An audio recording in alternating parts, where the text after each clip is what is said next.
প্রধানমন্ত্রী তারেক রহমান আসলে কি করছেন বা তাকে দিয়ে আসলে কি করানো হচ্ছে বা তিনি তার যারা সঙ্গী সাথী আছেন তাদেরকে নিয়ে সত্যিকার অর্থে আসলে কি করছেন। এখানে রাজনীতি কতটা প্রাধান্য পাচ্ছে, তার অতীত যে কষ্ট বেদনা ক্ষোভ সেটা তার বর্তমান শাসনকার্যে কতটা প্রাধান্য পাচ্ছে, তার যে জিঘাংসা প্রতিশোধ স্পৃহা তার কি কোনো লক্ষণ আমরা দেখতে পাচ্ছি? তিনি আসলে যেভাবে চলছেন তাতে আগামীতে রাজনীতিতে রাষ্ট্র পরিচালনায় তিনি কি সফল হতে পারবেন? এই বিষয়গুলো নিয়ে কৌশলে আলোচনা করার চেষ্টা করব। কৌশল শব্দটা উচ্চারণ করলাম এই কারণে যে সরকার একেবারে নতুন, তো সেই নতুন সরকারের পথ চলাতে যেন আমার কোনো কথা বাধা হয়ে না দাঁড়ায়, তাদের মনোকষ্টের কারণ না হয়ে দাঁড়ায়, সেই জন্য আমি প্রাণান্ত চেষ্টা করব। এর কারণ হলো দেশের স্টিয়ারিংটা এখন তারেক রহমান সাহেবের হাতে। ফলে আমরা যারা এই দেশের যাত্রী, আমরা যদি তারেক রহমান সাহেবের ভুল হয় একেবারে খাদে পড়ে যাব। আর যে যার অবস্থান থেকে যদি আমরা একটু চেষ্টা করি তাহলে হয়তো তার হাতটি শক্তিশালী হবে। এই জন্য সমালোচনা করব, আলোচনা করব অনেকটা ভাইয়ের মতো। আপন ভাই যেভাবে ভাইকে সমালোচনা করে এবং ঠিক অনেকটা ওনারশিপ নিয়ে সেভাবে চেষ্টা করব কিছু কথা বলার জন্য।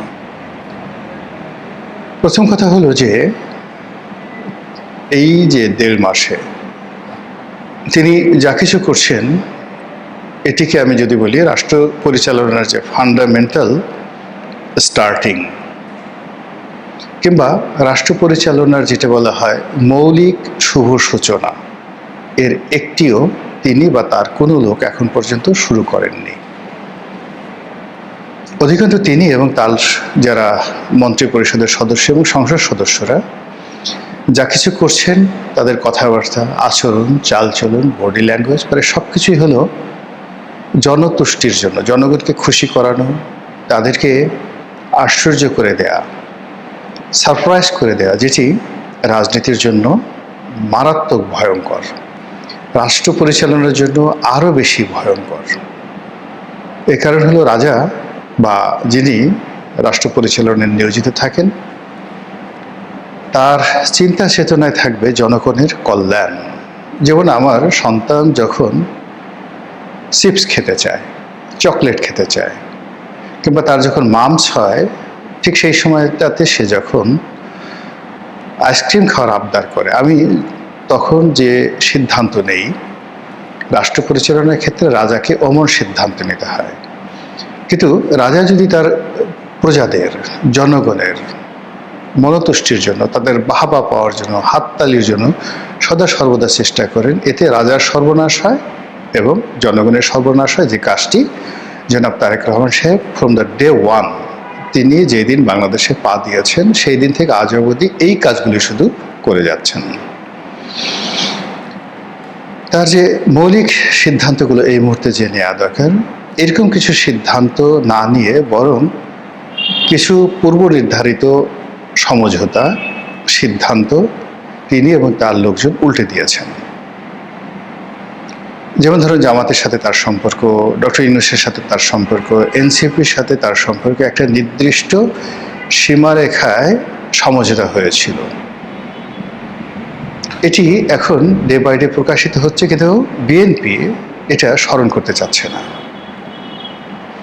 নির্বাচনের সময়টিতে আবার আওয়ামী লীগের সঙ্গে লিখিত অলিখিত বা বুদ্ধিবৃত্তিক লেভেলে একটা সমঝোতা হয়েছিল।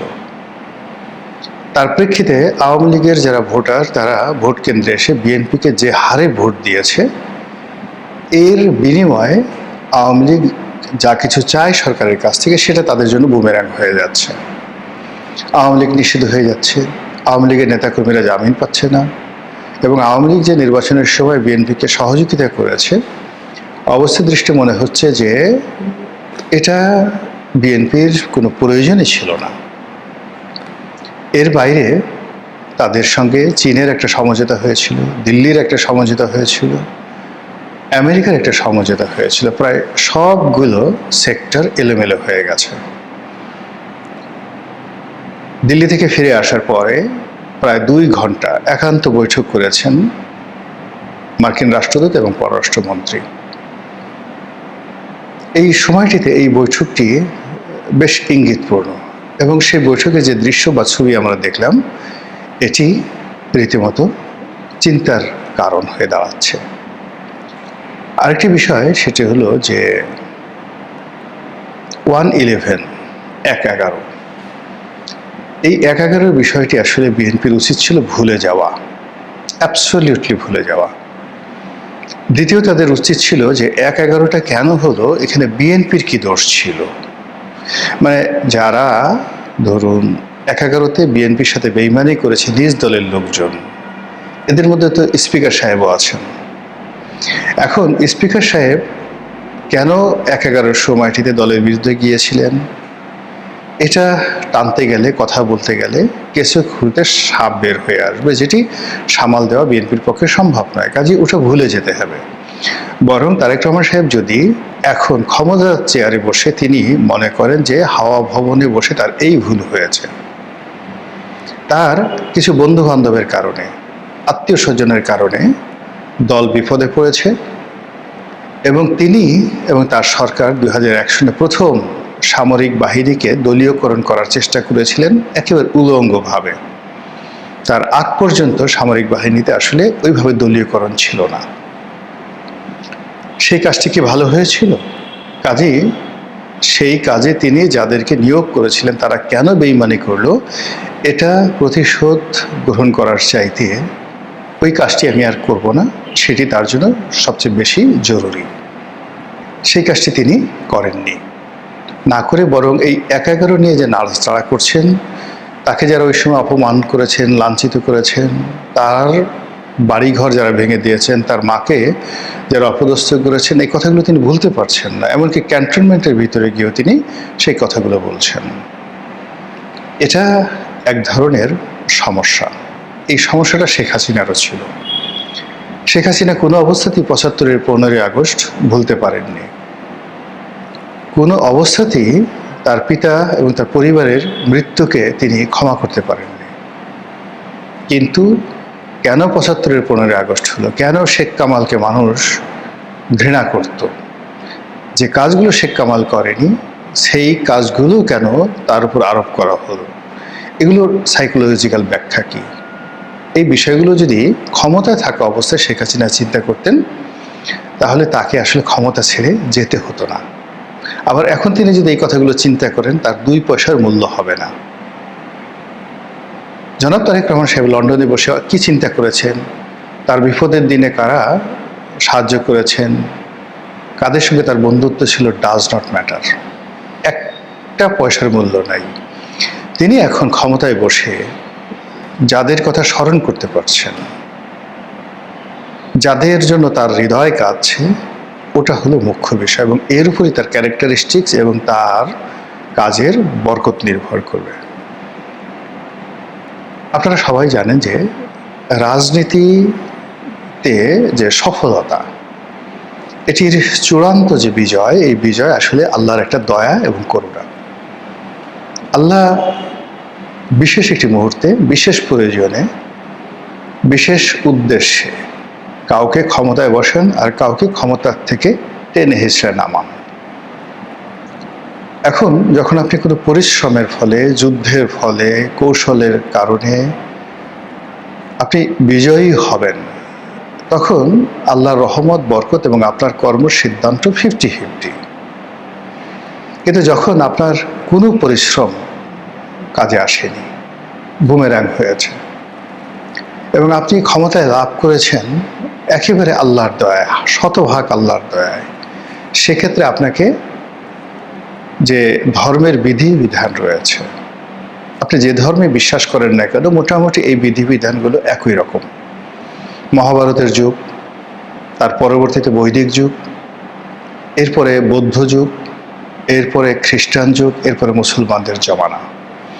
যে ধর্মমতগুলোই বলেন না কেন, কিংবা আপনি যদি আরও চলে যান মিশরের দিকে, গ্রিসের দিকে, যারা দেবদেবী বিশ্বাস করতেন, ফেরাউনকে বিশ্বাস করতেন বিধাতা রূপে, তাদেরও ধর্মের যে কথাবার্তাগুলো প্রায় সমপর্যায়ের।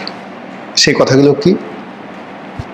ক্ষমতায় বসার পরে আপনি যে সঠিক পথে আছেন, সেটার এক নম্বর প্রমাণ হলো যে আপনার বিপদের সময় যারা হাসি দিয়েছে, একদিনের জন্য সহযোগিতা করেছে, তাদের প্রত্যেকটা কথা, বক্তব্য, হাসি, আচরণ, উপকার আপনার স্মরণে আসবে।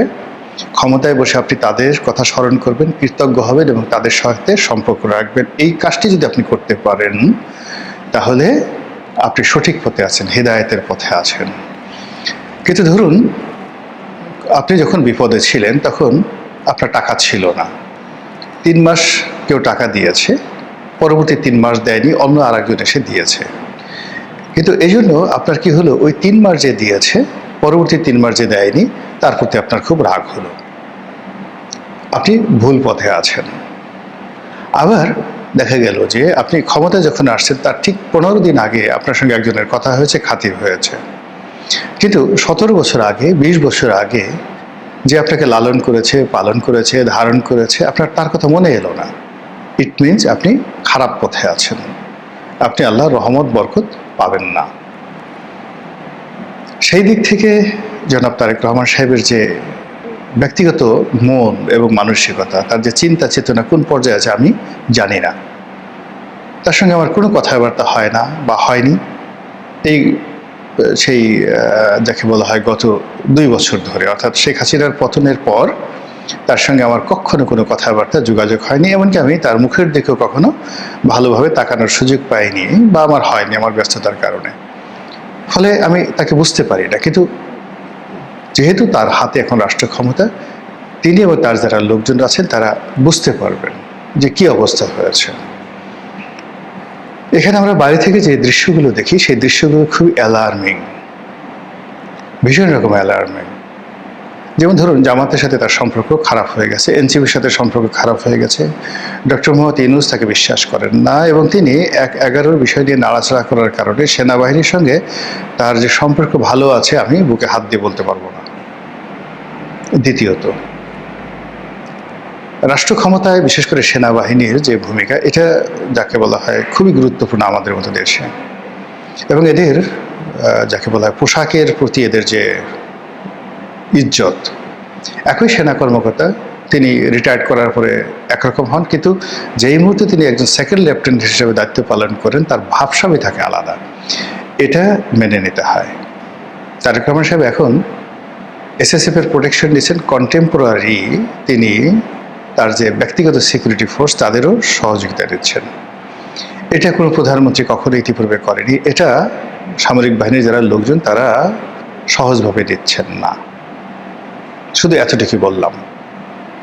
দ্বিতীয়ত হলো যে এই যে 1-11 যে ঘটনা, এটাকে সামনে এনে যেভাবে অনেককে ধরা হচ্ছে, এতে করে পুরো সেনাবাহিনীর যে চেইন অফ কমান্ড, তাদের মধ্যে নানা রকম অস্থিরতা দেখা দিয়েছে।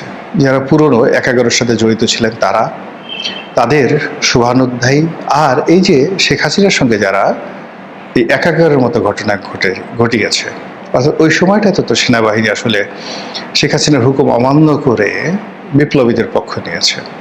ফলে তাদের মনের মধ্যে কি ভয়, কি আতঙ্ক, কি চিন্তা কাজ করছে একটু বোঝার চেষ্টা করুন।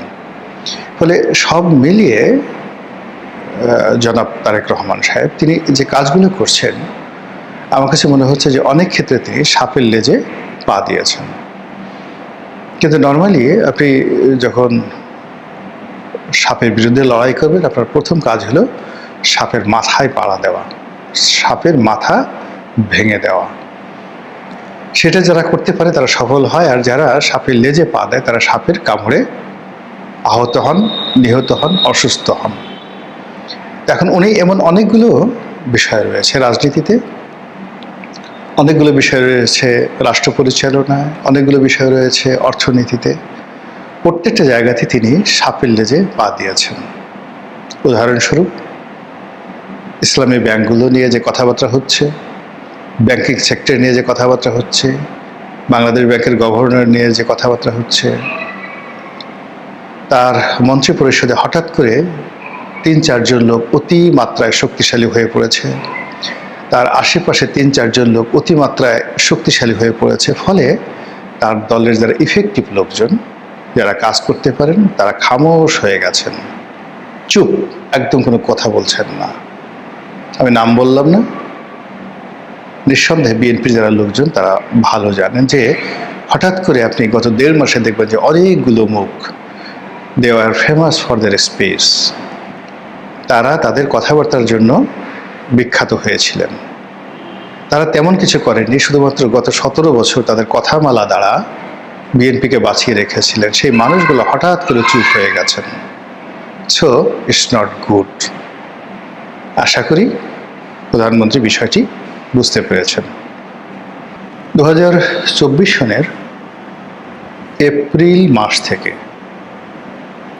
আজ অবধি, মানে ২০২৫ সনের এপ্রিল, ২০২৬ সনের এপ্রিল, এই পুরো সময়টি আমাদের জীবনে এতটা দুর্বোধ্য যে আমাদের যে সিক্স সেন্স রয়েছে, আমাদের যে সিভিক সেন্স রয়েছে, কমন সেন্স রয়েছে, এগুলো দিয়ে আসলে কি ঘটেছে আমাদের রাজনীতিতে আমরা বলতে পারছি না। আপনারা যদি ২০২৪ সনের সেই এপ্রিল মাসের স্মৃতি মনে করেন, দেখবেন সব কিছু একেবারে স্বাভাবিক, কোথাও কোনো রকম টু শব্দটি ছিল না। ঠিক ওই সময়টাতে হঠাৎ করে একটা ভিডিও ফুটেজ মানে আমার সামনে চলে এলো এবং আমি খুব উদ্বেলিত হলাম। আপনাদেরকে বলছি সে কাহিনী, ২০২৪ সনের এপ্রিল মাসের কাহিনী, প্রথম দিকের কাহিনী। নিয়মিত টকশোতে যেতাম এবং ২০২৪ সনে যে নির্বাচনটি হলো, যেটিকে আমির আমির নির্বাচন বলা হয়, তো সেই নির্বাচনের আগে আমি বারবার বলছিলাম যে একটা গণ অভ্যুত্থান হবে, তারপর সরকার এই নির্বাচনটি যদি করে তারা ফাঁদের মধ্যে পড়বে, নির্বাচনের আগে যদি সরকারের পতন হয় ক্ষয়ক্ষতি কম হবে, নির্বাচনের পরে যদি সরকারের পতন হয় অনেক বেশি ক্ষয়ক্ষতি হবে। তো এই সকল কথা টকশোতে বলতাম এবং বড় বড় নেতাদের সামনে বলতাম, তাদের সঙ্গে বাহাস করে বলতাম। এদের মধ্যে কাজী ফিরোজ রশিদ, তারপর জনাব শাহজাহান খান, অন্যান্য যে সকল আওয়ামী লীগের বড় বড় নেতৃবৃন্দের টকশোতে আসতেন, তাদের সঙ্গে নির্বাচন পূর্ব যে টকশোগুলো হতো সেখানে এই ধরনের কথাবার্তা আমি বলতাম। তো যাই হোক, এরপর কি হলো, সেই নির্বাচনের পর মানে এই যে এপ্রিল মাসে বাংলা ভিশনের একটা টকশো ছিল, সেই টকশোতে জাতীয় পার্টির যেটা ফিরোজ ভাই, যিনি কাজী ফিরোজ রশিদ, তিনি ছিলেন, আর সাবেক নৌ পরিবহন মন্ত্রী শাহজাহান খান সাহেব ছিলেন। তো আমরা যখন আড্ডা মারছিলাম সেই যাকে বলা হয় রুমের মধ্যে, তখন শাহজাহান খান আমাকে বললেন যে, এই রনি, তুমি তো খালি সারাক্ষণ আমাকে ভয় দেখাতে, বড় বড় কথা বলতে, গণ অভ্যুত্থান হবে ইত্যাদি ইত্যাদি সব কিছু, তো কই ইলেকশন তো হয়ে গেল, ইলেকশন তো হয়ে গেল এবং একটা ট্রু শব্দ নাই, সব কিছুই তো নিয়ন্ত্রণে, কী সমস্ত কথাবার্তা এখন বলো দেখি কী বাবা বলবা। তা আমি তাকে বললাম যে এটার উত্তর আমি দেবো আজকের টক শোতে, আপনার কাছে এখানে বললে আর আকর্ষণ থাকবে না। আচ্ছা ঠিক আছে, বলো বলো বলো।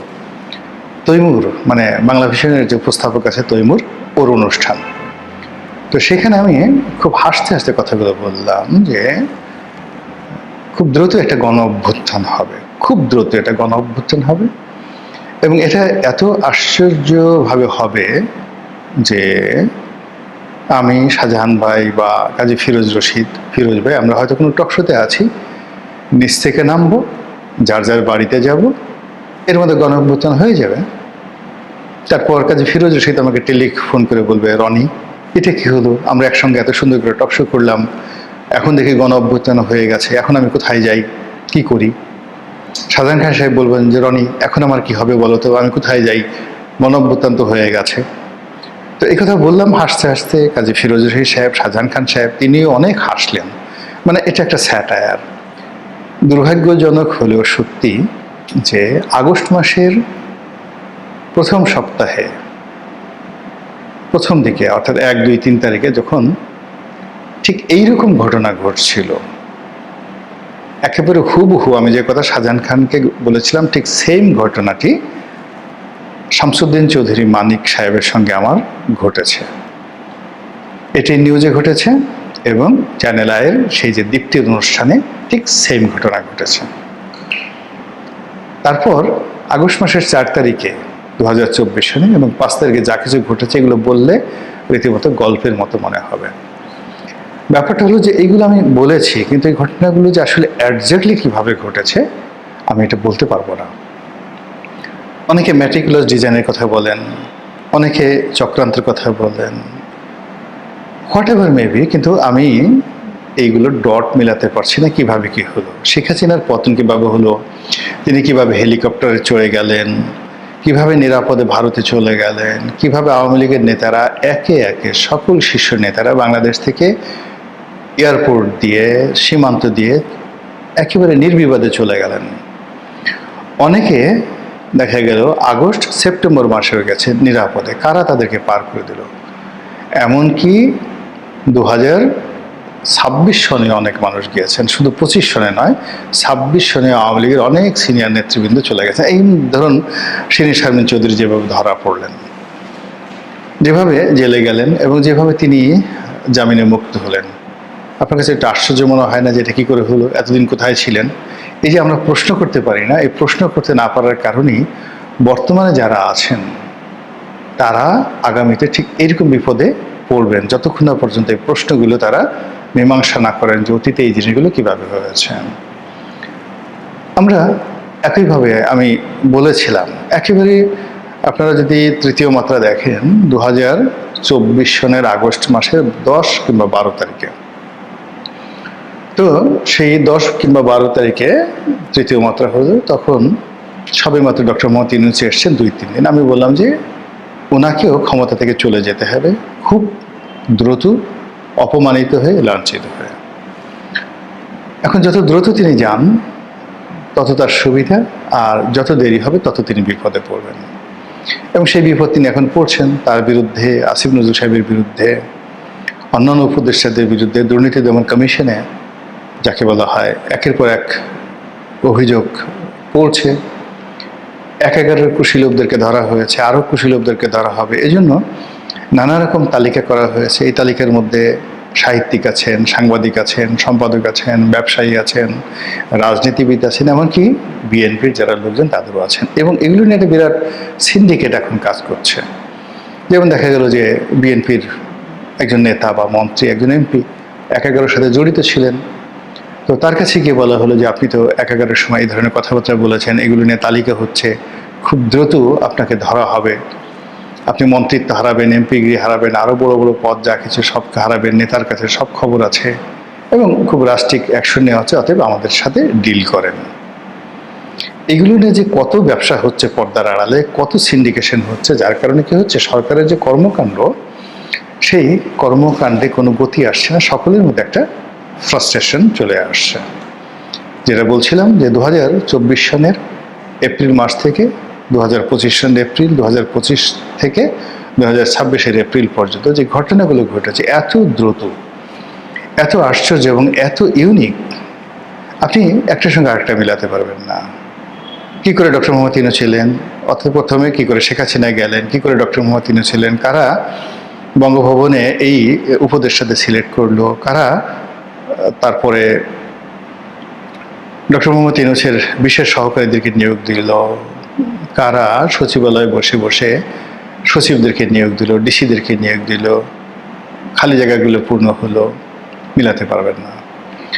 তারপরে এখানে আলী রিয়াজ কী করে এলো, এখানে মনির হায়দার কী করে এলো, কী করে সংস্কার কমিশন হলো, এতে করে কি করে আপনার এখানে বদিউল আলম মজুমদার থেকে শুরু করে অন্যান্য যে সমস্ত লোকজন আসলেন তারা একত্র হলেন, দেবপ্রিয় ভট্টাচার্য, তারপরে মতিউর রহমান, মাহফুজ আনাম থেকে শুরু করে এমনকি নুরুল কবির সাহেব, তারা কি করে ডক্টর ইউনূসের কাছাকাছি গেলেন।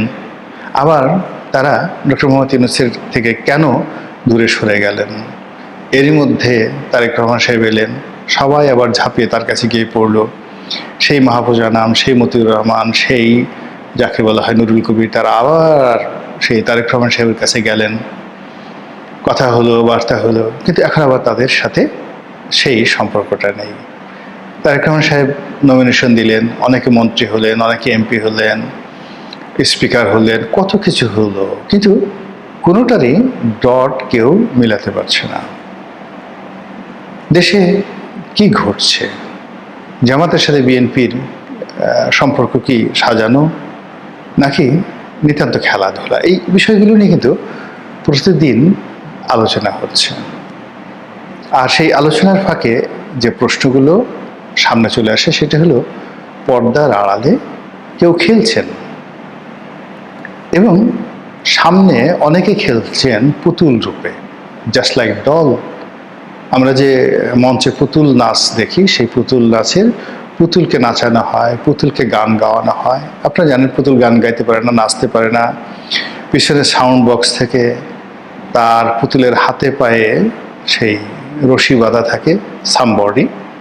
তারা সেই পুতুলকে দিয়ে কখনো যুদ্ধ করায়, পুতুলকে দিয়ে কখনো অভিনয় করায়, গান গাওয়ায়, ঠাট্টা মশকরা করা ইত্যাদি নানা রকম পুতুল নাচের যে দৃশ্য আমরা দেখি রঙ্গমঞ্চে, রাজনীতির ময়দানের পুতুল নাচটি আরও মারাত্মক, ভীষণ রকম মারাত্মক। এখানে যদি একবার কাউকে পুতুল বানানো হয়, আর কেউ যদি একবার রাজনীতির যারা নেতৃবৃন্দ রয়েছেন তাদের হাতে পায়ে শৃঙ্খল বা শিকল পরাতে পারে বা রশি বাঁধতে পারে, আর একবার যদি সেই রশি অনুযায়ী তাদেরকে নড়াচড়া করাতে পারে, তাদের অর্থাৎ যারা পিছনে খেলোয়াড় তাদের ইচ্ছা মতো রাজনৈতিক নেতৃবৃন্দের মুখ দিয়ে কথাবার্তা বের করতে পারে, তাহলে কম করে হলেও এই ধরনের একটি অবস্থা থেকে বের হতে একটা জাতিকে 12 বছর সময় লাগে।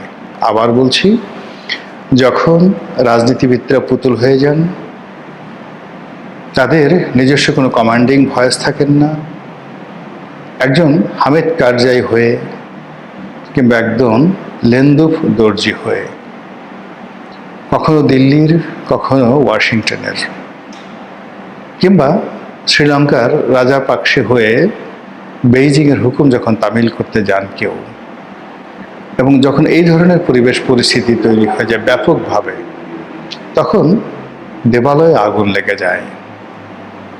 তখন কোনো কিছুই আর স্যাক্রেট, পবিত্র থাকে না, প্রত্যেকটা জিনিস সেই কলুষিত হয়ে যায়। তো সেই কলুষিত দেশের যে রাজনীতির বিপর্যয়, সেই বিপর্যয় থেকে আবার ঘুরে দাঁড়ানোর জন্য সময় লাগে কতদিন?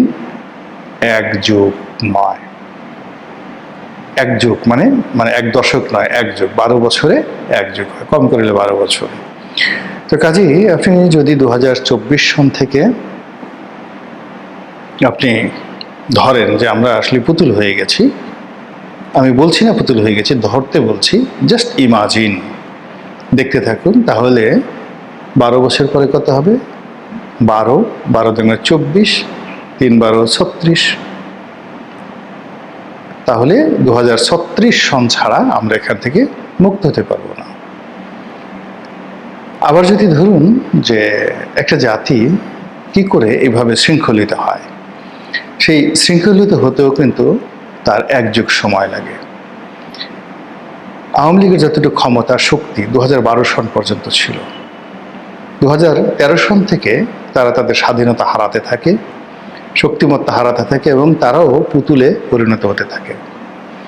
এবং সেই পুতুল ম্যাচিউর হতে হতে 2024 সন চলে যায়, 12 বছর পরে তাদের পতন ঘটে।